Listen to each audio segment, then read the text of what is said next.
আমি এমন একটি জায়গায় দাঁড়িয়ে আছি যে জায়গাটি লিওনেল মেসিকে পৃথিবীর ইতিহাসের সর্বসেরা প্লেয়ার হিসেবে পরিণত করতে হেল্প করেছে, যে জায়গায় তিনি শৈশবের একটা বড় অংশ কাটিয়েছেন। আপনাদের কি মনে হচ্ছে আমি আর্জেন্টিনায়?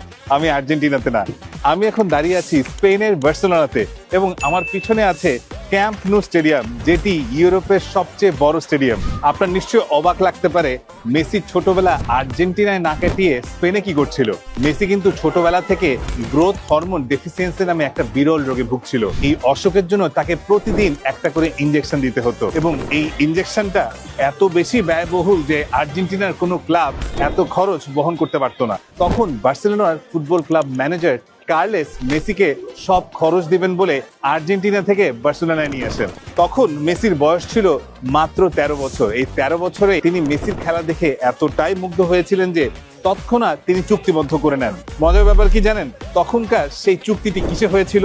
কোনো কাগজপত্রে না, কিন্তু একটা ন্যাপকিনে। হ্যাঁ, মেসির প্রথম কন্ট্রাক্ট ছিল একটা ন্যাপকিনে। মেসি বার্সেলোনার হয়ে প্রথম যে ম্যাচটি খেলেন সেই ম্যাচেই তিনি হ্যাট্রিক করেন, এবং হ্যাট্রিক করার পরপরই পুরো বার্সেলোনা টিম বুঝে যায় কোন ধরনের প্রতিভা তারা পেতে যাচ্ছে।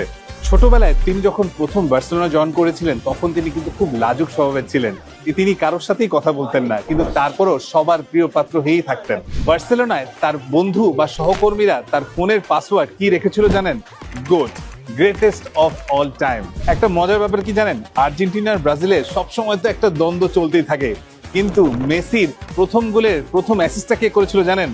ব্রাজিলিয়ান একজন, রোনালদিনহো। বার্সেলোনায় অনেকদিন থাকার পরে মেসি কিন্তু 2005 সালে স্পেনের নাগরিকত্ব পান। মজার ব্যাপার কি জানেন, মেসিকে কিন্তু স্পেন তাদের জাতীয় দলে খেলার জন্য অফার করে, কিন্তু মেসি খুব হাম্বল ওয়েতে সেটা রিজেক্ট করে, কারণ তার মনে সবসময় আর্জেন্টিনা।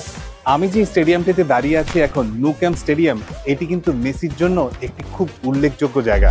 এটিকে মেসির হোম গ্রাউন্ড বলা হয়। মেসির জীবনের অসংখ্য স্মরণীয় ম্যাচ কিন্তু এই স্টেডিয়ামই হয়েছে, এবং বার্সেলোনা ঘোষণা করেছিল ন্যু ক্যাম্প স্টেডিয়ামের একটা অংশ মেসির নামে নামকরণ করা হবে। তিনি বার্সেলোনার হয়ে টোটাল 35টা শিরোপা জিতেন, যার মধ্যে 10টি লা লিগা এবং 4টি ইউএফএ চ্যাম্পিয়ন্স লিগ। তিনি বার্সেলোনার হয়ে 672টি গোল করেন, যা কোনো ক্লাবের হয়ে সর্বোচ্চ গোল করার বিশ্ব রেকর্ড। মেসি সবসময় বলতেন বার্সেলোনা তার দ্বিতীয় বাড়ি, এবং তিনি তার ক্যারিয়ারের সবটুকু এখানে কাটাতে চেয়েছিলেন। কিন্তু 2021 সালে ক্লাবের অর্থনৈতিক সংকটের কারণে তিনি কিন্তু এখানে থাকতে পারেন না। পরবর্তীতে তিনি পিএসজিতে জয়েন করেন।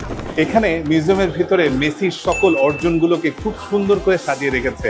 সো মেসি বার্সেলোনা ছেড়ে যেখানেই যাক না কেন, বার্সেলোনা মেসিকে ভুলতে পারবে না, এবং হয়তো মেসিও কোনোদিন বার্সেলোনাকে ভুলতে পারবে না।